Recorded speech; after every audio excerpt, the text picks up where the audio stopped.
Yang sering kali jadi masalah ini kan jutaan guru honor yang mendapatkan kesejahteraan terlalu minim.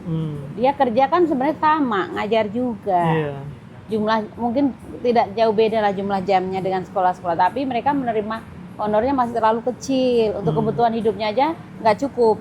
Ya semua kebijakan ada plus minusnya. Tapi berarti terkait yang muda maju P3K itu sebenarnya ya udah proses pasar aja. Iya proses aja, seleksi alam menurut saya. Tapi harapannya sih kalau bisa yang udah lama-lama tentu lebih diprioritaskan lah ya, biar dia kan kesempatannya kan dikit lagi. Jangan sampai didahulukan. Nah.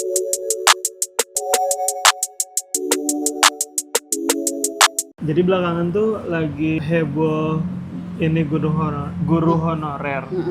Terkait sebenarnya utamanya sih kayaknya masalah penggajiannya dan antara keterlibatan pemerintah gitu.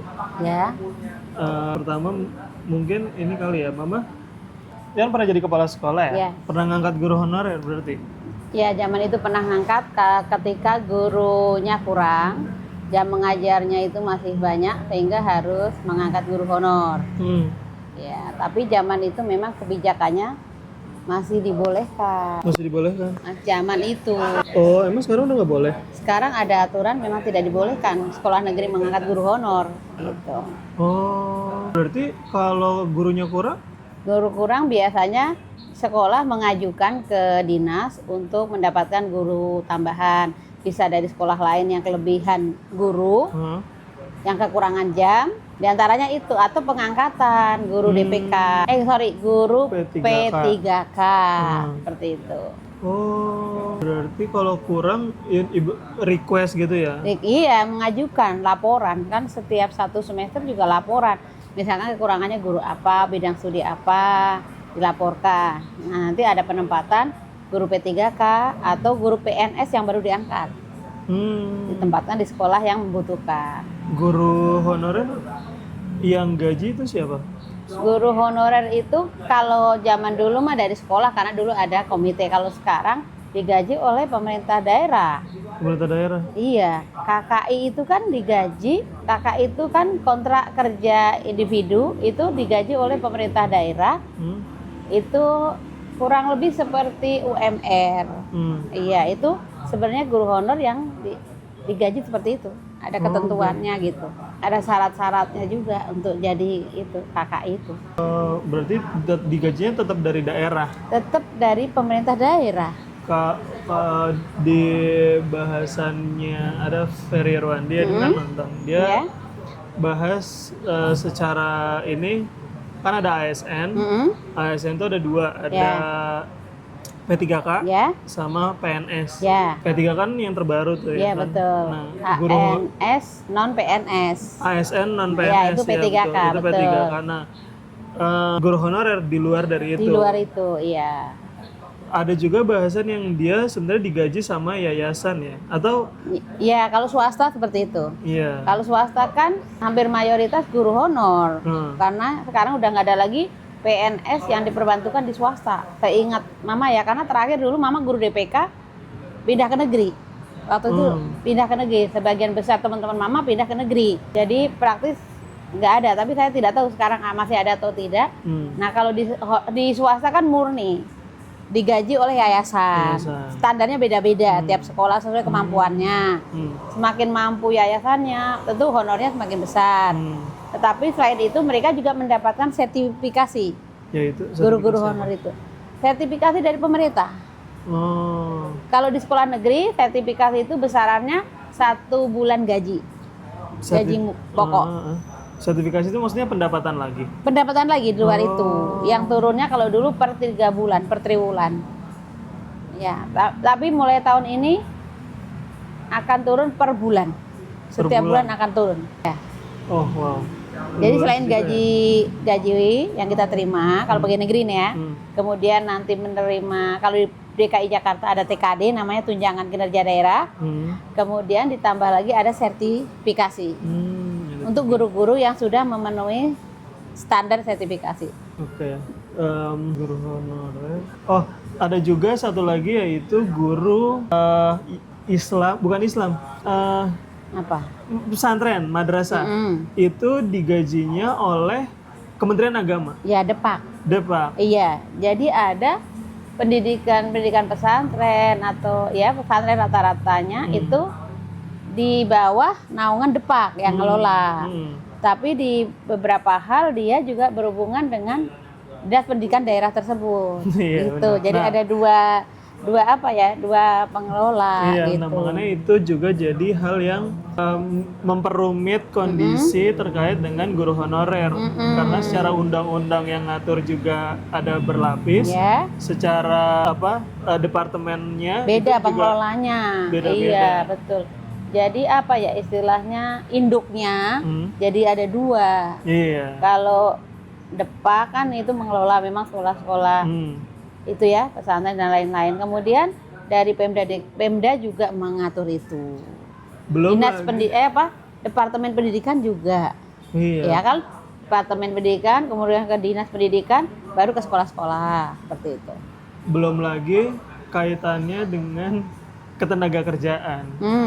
Jadi ya kan guru tetap masuk ke dalam klasifikasi ketenaga kerjaan juga. Betul. Pengaturannya, tapi untuk mungkin yang untuk honorer. Iya. Iya, kalau kami yang ASN, PNS kan sudah otomatis sudah pemerintah yang mengatur kan, pemerintah pusat dan pemerintah daerah. Oke.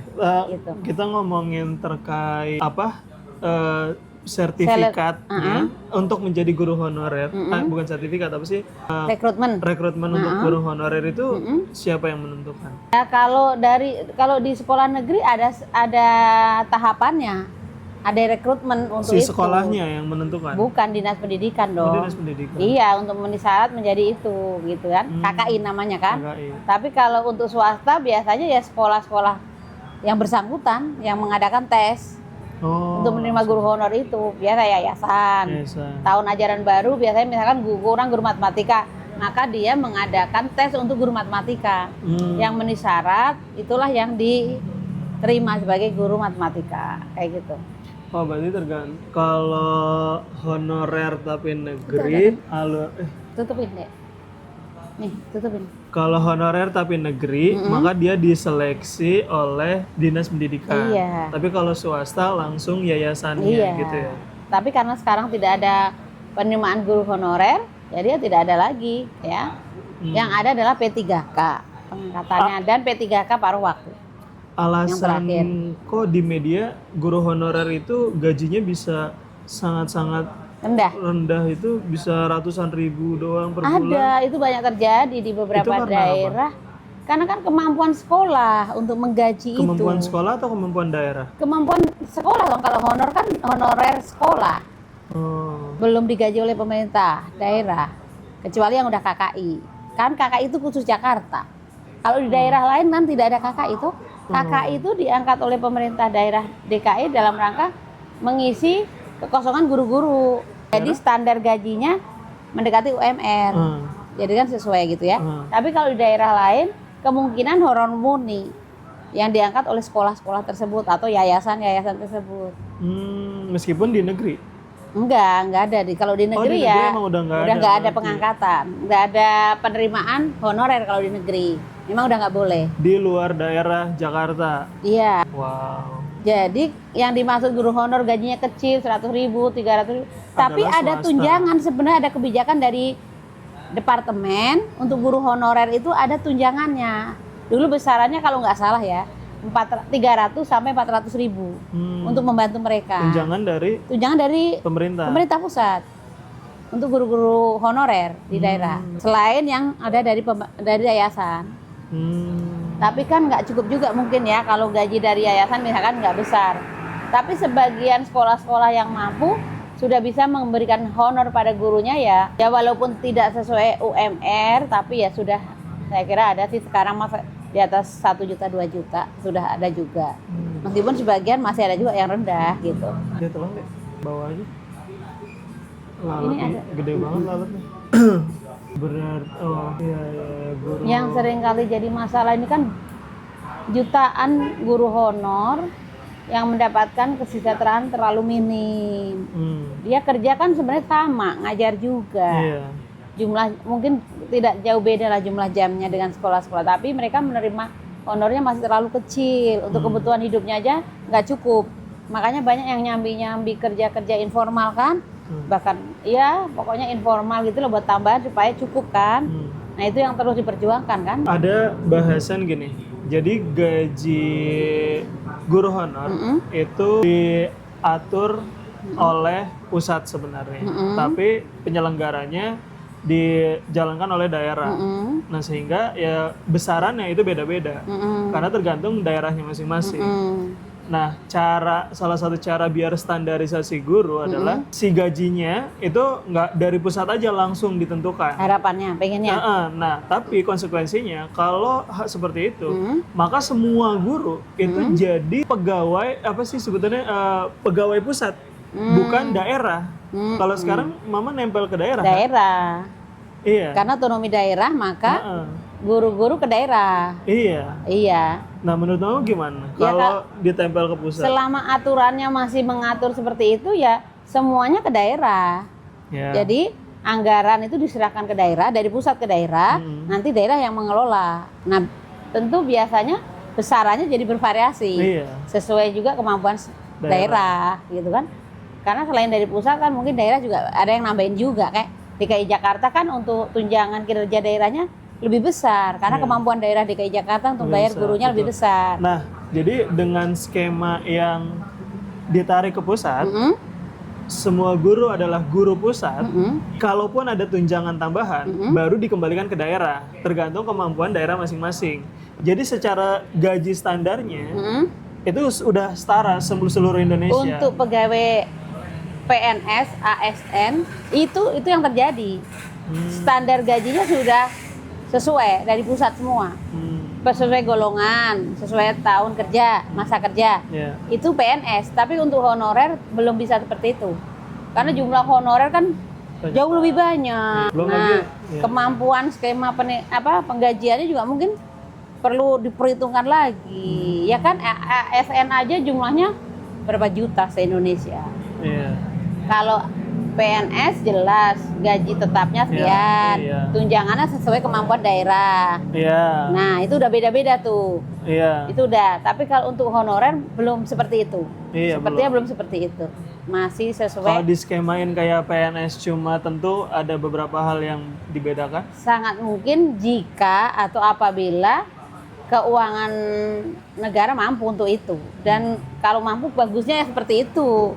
Biar semua guru kesejahteraannya bagus. Baik ANS maupun honorer. Meskipun mungkin beda standarnya ya, beda.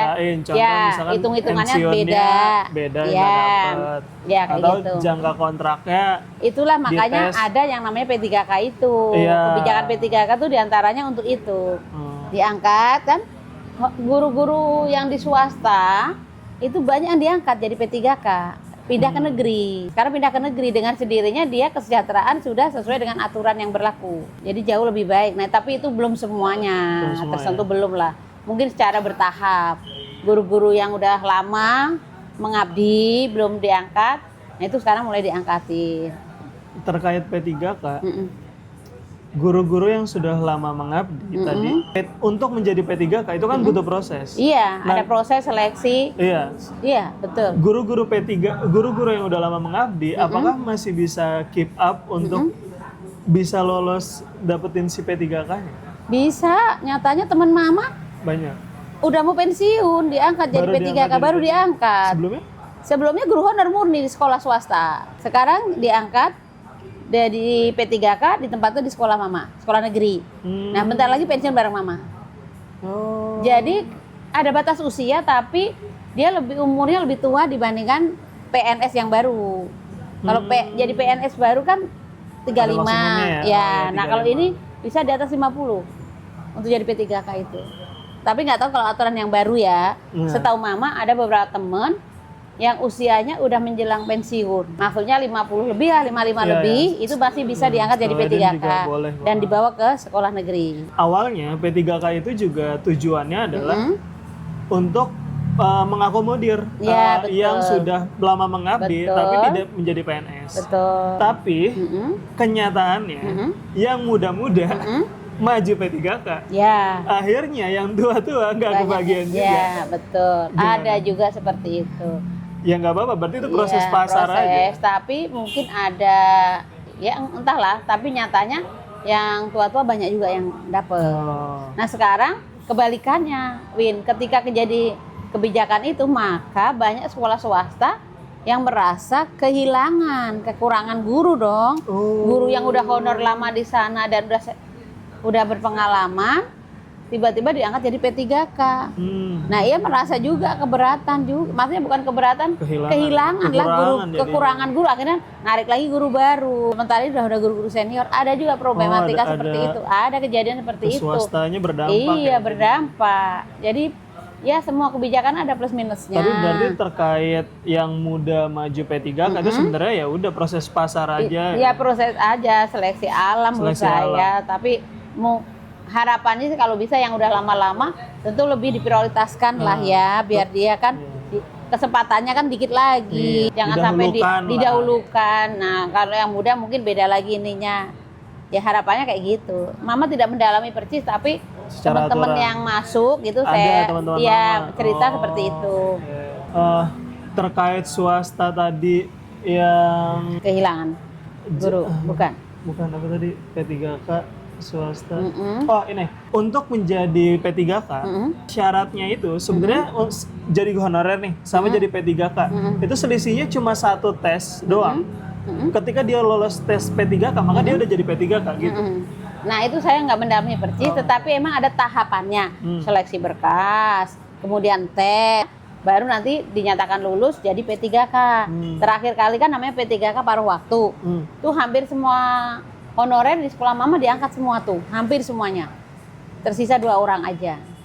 Gitu. Jadi artinya itu sudah apa ya? Kebijakan yang bagus kan, dalam rangka meningkatkan kesejahteraan. Dengan sendirinya kan kesejahteraannya meningkat.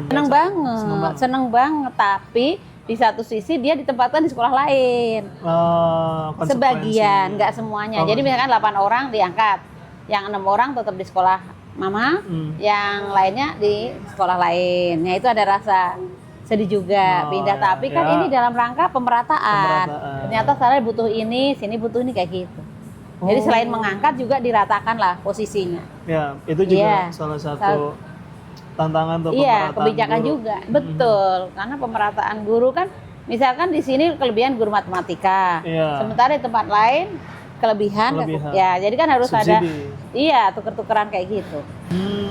Berarti sebenarnya ya terkait tes lolos dan enggak aja ya. Itu kembali ke masing-masing. Ya, kembali apa ya, garis tangan rezeki. Tapi semua pasti berusaha untuk lulus kan, untuk lolos. Ada bahasan juga menurut Edin menarik terkait guru honorer. Gimana kalau guru honorer itu jatuhnya kayak apa sih istilahnya, kedinasan, kayak TNI. Kan dia kerja untuk pusat, tapi ditempatkan di daerah. Kerja untuk pusat, tapi ditaruhnya di daerah.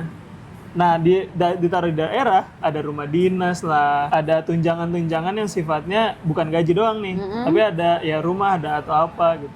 Ya itu tadi saya bilang, kalau untuk PNS, ASN ya, itu sudah bisa standar itu. Tapi kalau untuk honorer sepertinya belum seperti itu. Tapi PNS karena sekarang, honorer kan nggak ditarik ke pusat. Iya. Untuk sekolah guru itu masuk ke daerah. Tapi kalau PNS sekarang emang ada nempel sama pusat ditaruh di daerah? Mama nggak tahu pasti tuh kalau yang kayak gitu ya. Apa nempelnya tetap di daerah? Jadi ada beberapa departemen yang memang jadi pegawai pusat. Ada. Meskipun ditempatkan di daerah. Tapi kalau untuk guru khususnya memang pegawainya dari departemen, tetapi dia ditempatkan di daerah toh. Apa diurusnya oleh pemerintah daerah? Diurusnya oleh pemerintah. Iya, oleh pemerintah daerah. Karena ada dinas pendidikannya tiap provinsi kan. Nah, itu yang ngurusin. Dari TK sampai non formal, pendidikan formal, non formal semua diurusin. Daerah ya. Di daerah. Agak sulit sih rasanya kalau sulit ya. Entahlah nanti kalau ada kebijakan yang lain ya, Mama nggak tahu perkembangannya, tapi sejauh ini ya aturannya seperti ini. Ya. Tapi kalau di Jakarta mungkin nggak terlalu terasa ya? Nah, di Jakarta nggak terlalu terasa, tapi ada juga sekolah-sekolah swasta yang apa namanya kemampuannya masih rendah, ya honornya lebih kecil. Tapi dia Meskipun di Jakarta. karena KKI ketolong kan, ada bantuan dari pemerintah. Itu apalagi ada kalau dia udah dapat CRT, ya nggak terlalu berat sebenarnya. Tapi kan belum semua seperti itu. Masih ada lah yang belum seperti itu. Emang agak rumit sih kalau urusan khusus guru aja ya. Khusus guru aja agak rumit memang. Tapi saya lihat secara bertahap udah mengalami perbaikan-perbaikan. Berasa tuh? Berasa lebih baik. Karena dulu yang honor murni sekarang udah jadi KKI atau jadi P3K. Dengan sendiri kan gajinya udah meningkat dong. Dan dia kerja juga artinya lebih nyaman, nggak mikirin lagi kekurangan, lebih sejahtera, ya lebih happy lah suasananya. Di Jakarta lebih happy kayak gitu. Mama dulu pernah honorer? Pernah honorer Mama, 4 tahun jadi guru honorer di swasta, honorer murni. Honorer murni? Ya itu digaji dari yayasan, nggak ada bantuan dari pemerintah. Jadi zaman itu ya kecil banget, tapi kan sesuai lah, ya, karena zaman itu ya. Setelah Mama jadi tes pegawai negeri, Mama tes kan tertulis di Senayan zaman itu kan ribuan orang ikut tes bareng. Mama baru lulus, Mama ikut tes dan alhamdulillah Mama diterima. Jadi 4 tahun. Kan 86 Mama mulai ngajar honorer. Tahun 90 Mama tes dan diterima. Jadi Mama jadi PNS mulai tahun 90. Nah itu sejak itulah punya gaji pokok pegawai negeri, ya kan. Kemudian zaman dulu dapat jatah beras. Kemudian sekarang beras itu diuangkan yang praktis kan. Biar nggak ngambilin beras tiap bulan ke kantor kan. Nah dengan seiring berjalannya waktu, gaji itu terus meningkat jauh lebih baik kayak gitu. Sampai sekarang ini alhamdulillah ya. Apalagi sejak kebijakan otonomi daerah kemudian masuk ke DKI. Jenjang karir guru, itu gimana tingkatannya? Jenjang karir guru itu kalau dia sarjana, di angkat pertama itu golongannya 3A. Di angkat pertama golongan 3A. Begitu tes, lulus pegawai negeri, SK itu 3A. Wow. Standar gajinya sekian. Nanti kalau sekian tahun, dia urus naik pangkat, memenuhi syarat, gajinya naik. Seiring dengan dia kenaikan pangkat, terus naik. Oh ada pangkatnya? Ada tingkatan kayak gitu. Apa? Dari apa sampai? Ya tadi, kalau guru SD zaman dulu ada, tapi sekarang nggak ada. Rata-rata sarjana ya. Kalau sekarang kan harus sarjana. Ya 3A. Kalau zaman dulu memang ada 2D, 2B kayak gitu. Tapi kalau pegawai yang ijazahnya SMP atau SMA itu golongannya mungkin beda-beda. Golongan berdasarkan lulusan pertama tes, iya ijazahnya. Pendidikan. Ya. Kemudian beriringnya waktu terus naik kayak gitu sampai di tingkat yang paling tinggi. Ya. Kayak gitu. Paling tinggi jadi seorang guru adalah menjadi kepala sekolah, bener? Kalau untuk jenjang guru ya, tetapi kepala sekolah juga masih bisa karir jadi namanya struktural. Bisa ke dinas, ke sudin, bisa. Banyak guru atau kepala sekolah yang kemudian ditarik karena kebutuhan untuk menempati posisi sebagai struktural di kantor, di dinas pendidikan, di sudin, kayak gitu-gitu. Ada juga penilik, pengawas. Jadi dari guru bisa langsung ke sudin? Ada juga seperti itu. Ikut tes biasanya. Tapi ada nggak tesnya. Ngajar lagi berarti? Nggak ngajar. Setelah dia jadi pindah ke struktural, ya pindah ke struktural. Tugas di sana. Administratif? Iya, beda-beda pembagiannya. Ada yang macam-macam. Tapi beda batas usia pensiunnya dia lebih cepat. 58 kan kalau struktural. Kalau guru kan 60. Seperti itu. Secara gaji lebih gede? Pendapatan lebih besar? Kalau khusus DKI Jakarta tunjangannya kalau eselon lebih gede. Kalau dia kayak jadi kasih tunjangan lebih gede dari guru. Kayak gitu. Oh, tapi apa ya? Itu tuh jenjang yang memang semua guru bisa untuk sebenarnya kalau mau dapetin itu bisa. Semua guru asal memenuhi persyaratan ya bisa. Tapi kan nggak semua guru juga siap untuk jadi itu. Ada yang memang pengen jadi guru aja sampai pensiun gitu kan, karena mengajar ketemu murid itu kan suatu apa ya istilahnya menyenangkan panggilan jiwa. Jadi lebih nyaman di kelas gitu ketemu murid dan sebagainya. Mama daripada di kantor. Bukannya hampir jadi sudin enggak? Ya Mama sempat ikut tes untuk jadi itu, tapi karena kena usia jadi Mama nggak bisa ikut lagi. Mama ikut tes sudah lulus tinggal penempatan, tetapi karena batas usia. Karena kan batas usia untuk pengangkatan itu kalau nggak salah 55 apa 56 gitu. Kayak gitu. Tapi itu semua pastinya karena ya udah takdirnya. Ya garisnya memang mama di sekolah aja. Lebih nyaman ya kan sampai selesai happy aja sama anak-anak kayak gitu. Karena kalau di kantor ya tantangannya pasti beda-beda. Ya toh? Tantangannya beda. Harus menyesuaikan lagi, adaptasi lagi dengan pekerjaan-pekerjaan di kantor kan beda dengan di kelas ya. Berarti Sudin tuh daerah tingkatannya berarti. Jadi Pemda DKI itu kan punya dinas-dinas. Salah satunya Dinas Pendidikan DKI Jakarta yang ada di Gatot Subroto. Itu dinas dipimpin oleh kepala dinas. Nah, Dinas Pendidikan ini punya di wilayah namanya Sudin. Suku Dinas Pendidikan. Jakarta Barat, Jakarta Utara, Jakarta kayak gitu. Dan Kepulauan Seribu. Nah, Sudin itu yang terdekat dengan sekolah. Gitu. Di Sudin itu diatur lagi nanti strukturalnya, bagian-bagiannya. Ada kasih SD, ada kayak gitu-gitu. Nah, nanti ada lagi yang namanya pengawas sekolah. Pengawas sekolah ini kan dia membina berapa sekolah, dia yang datang ke sekolah-sekolah. Gitu. Seperti itu. Tingkatannya berjenjang, Mas. Tapi itu dia kan untuk masuk ke situ harus jadi guru dulu apa enggak? Enggak harus. Beda lagi. Ada yang langsung dari pegawai karyawan biasa, tes jadi pegawai negeri di Dinas Pendidikan ada. Sebagian ada yang dari guru, sebagian ada yang dari kepala Berarti sekolah. bukan jenjang ini Karir, lah bukan ya. jenjang karir sebenarnya. Kalau kepala sekolah, Karena udah beda banget. iya beda. Pindah Kalau jalur. kepala sekolah harus dari guru. Kalau kepala sekolah dari guru. Iya, nggak ada kepala sekolah dari luar guru. Tapi ada pernah kejadian, bukan kepala sekolah sih, Kasubag TU. Kasubag TU pernah dari jenjang lain. Karena lelang. Oh, lelang. Zaman itu kan lelang kan, terbuka kan. Jadi lelang. ada. Ahok ya? Iya, zaman Gubernur Ahok itu ada. Makanya ada dari dokter hewan jadi Kasubag TU. Iya. Kan tunjangannya gede. Oh. Iya. Tapi iya berarti ibaratnya secara karir ya yang jadi linear kepala sekolah. guru kepala sekolah. Jadi menjadi kepala sekolah itu salah satu jenjang karir tertinggi lah untuk seorang guru. Jadi kan nggak semua guru bisa mencapai itu, ya kan? Gitu. Dan setelah jadi kepala sekolah, Iya.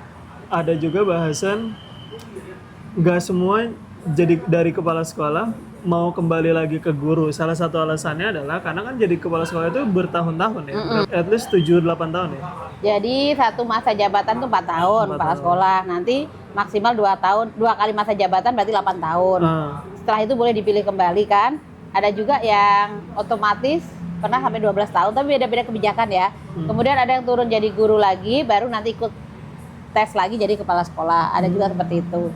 Beda-beda karena perubahan kebijakan kan, kayak gitu.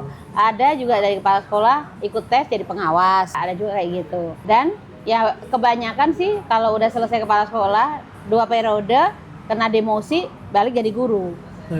Ya, kayak mama kan kembali jadi guru, mengajar lagi bidang studi mama. Kan mama memang nggak pernah berganti ke bidang studi lain tak? Ya udah jadi guru PKN aja. Nah sekarang ini yang terjadi sebenarnya sudah banyak sekolah-sekolah negeri itu yang kekurangan guru. Karena mata pelajaran. Banyak yang pensiun. Tahun ini aja kurang. Pengangkatannya kan jarang-jarang. Berapa tahun baru ada pengangkatan lagi kan? Nah, contohnya sekolah mama tahun ini 5 guru pensiun. Sementara kita belum dapat lagi tambahan guru dari luar. Nggak otomatis kalau tahun ini pensiun 5 terus masuk 5, belum tentu. Contoh guru agama itu sudah pensiun berapa tahun yang lalu. Sampai sekarang hanya ada 1 guru. Jadi Bu Ajijah itu ngajar banyak jam. 3 jam kali berapa kelas tuh? 21. 21 kelas kan? Semua kelas? Semua kelas Bu Ajijah. Kali 3. Berapa jam? 36. Nah, sehingga harus dibantu sama guru lain. Kalau bisa, kalau nggak bisa, makanya kalau bisa kayak misalkan bahasa Indonesia mungkin bisa dibantu pelajaran lain. Tapi kan kalau agama nggak bisa. Nah itu dia makanya. Nah itu kan sebenarnya udah darurat, perlu diisi, perlu dibantu. Jalurnya apa untuk bisa ngisi? Ya tadi mengajukan usulan ke dinas untuk didatangkan guru agama supaya bisa terpenuhi. Karena kalau nggak kasihan anak-anak. Sekolah jatuhnya nunggu doang ya? Iya, karena nggak bisa ngangkat toh, nggak bisa ngangkat guru honor, ya. Yang mau jadi honor banyak banget, tapi kan nggak boleh. Jadi menunggu guru dari sekolah lain atau pengangkatan baru. Dan ini terjadi di beberapa sekolah. Saya dengar kayak gitu, guru PKN aja juga udah mulai banyak yang kurang. Ya sementara pengangkatannya belum ada. Ya mudah-mudahan segera dalam waktu dekat ada pengangkatan untuk mengisi yang kekosong-kosong ini, yang kurang-kurang. Karena kalau nggak, kasihan kalau kelas sampai kosong kan.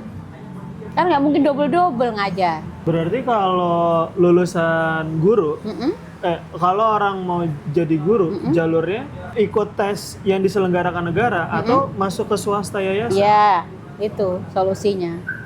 Nggak, karena yang gampang, negeri nggak ada honorer. Nggak ada honorer. Jadi masuk swasta dulu, Nunggu nanti baru berproses, ada pengangkatan, ikut tes P3K atau PNS. Oh gitu. Iya. Di negeri aja guru-guru honor yang udah lama-lama itu baru baru hampir selesai sekarang ini udah jadi P3K semua, hampir semuanya. Tapi mungkin di sekolah lain saya nggak tahu masih ada honor apa enggak. Tapi hampir semua nggak ada sih sekarang, gitu. Karena itu lama banget prosesnya. Prosesnya lama. Kalau nggak lulus kan ikut tes lagi, nggak. Ada puluhan tahun malah jadi guru honor aja. Bahkan ada yang sampai pensiun jadi guru honor. Ada. Ya seperti itu kondisinya. Memang apa ya dikatakan agak rumit. Makanya bersyukur kalau baru lulus sarjana pendidikan, ikut tes pegawai negeri, lulus. Itu ditempatkan di negeri. Ideal banget. Wah, ideal banget tuh. Sekali masuk, gaji pokok, TKD, keren. Nggak lama lagi servis. Mama dulu alurnya gitu ya? Mama seperti itu. Tapi dulu kan belum masuk ke negeri langsung kan. Mama DPK dulu mulainya. Oh, penempatan di swasta? Di swasta dulu. Dulu ada namanya guru DPK. Guru negeri ditempatkan di swasta. Nah, setelah itu baru pindah ke negeri. Kayak gitu. Berarti alasan gimana ya? Alasan orang untuk menjadi guru, berarti utamanya panggilan kali ya? Sekarang ini hampir anak-anak juga banyak juga sih yang pengen jadi guru. Tapi banyak loh ya? Banyak peminat jadi guru. Bukan berarti dengan gimana? Kejadian ini terkait keuangan ini gaji tidak, turun enggak? Tidak. Peminat jadi guru tetap tinggi kan? Selain mungkin pilihan, yang kedua memang dibandingkan mungkin ngelamar-ngelamar yang lain, peluang jadi guru ya lebih banyak juga sih. Rata-rata murid mama tuh kan ngajar di swasta dulu, ya kan? Nanti ikut tes, seleksi jadi P3K, kemudian nanti bisa pindah ke negeri, kayak gitu. Ada juga yang lulus sarjana, ikut tes, langsung jadi PNS di negeri. Pak Ahwan itu, Bu Yeni itu salah satu yang lulus tes langsung masuk jadi PNS. Masih muda. Ya kan standar yang gajinya kemarin Wakepsek masih muda kan Pak Akmal. Nah itu salah satu juga. Lulus tes langsung ditempatkan di negeri. Masih muda banget. Masih muda banget. Untuk karir ke negeri. Lah iya. Di Jakarta lumayan, Win. Standar gajinya kalau udah PNS. Iyalah. Wakasek beda lagi, ada tunjangannya. Apalagi beda. Kalau udah PNS. Wakasek tunjangannya beda dengan guru, TKD-nya. Iya. TKD guru sekian, Wakasek lebih tinggi lagi. Iya. Kepala sekolah lebih tinggi lagi. Iya. Seperti itu. Apalagi beda lagi di struktural lagi, beda lagi. Berarti sebenarnya tetap sebuah karir yang layak buat cita-citakan juga sebenarnya. Tetap menurut saya prospeknya lebih bagus. Saya menyarankan anak-anak yang dari artinya pinter, kemudian keluarga yang tidak terlalu mampu, saya sarankan kuliah di UNJ, ya, ambil pendidikan supaya nanti lulus langsung jadi guru. Emang UNJ ininya guru? Kan UNJ ada kependidikannya. Yang dulu namanya IKIP tuh sekarang UNJ kan. Oh, iya. Salah satunya ada fakultas kependidikannya kan. Itu untuk jadi guru. Terus ada juga murid mama yang pinter juga malah pengennya PGSD. Pengen jadi guru SD. PGSD juga peluangnya banyak. Jadi guru SD, ya kan?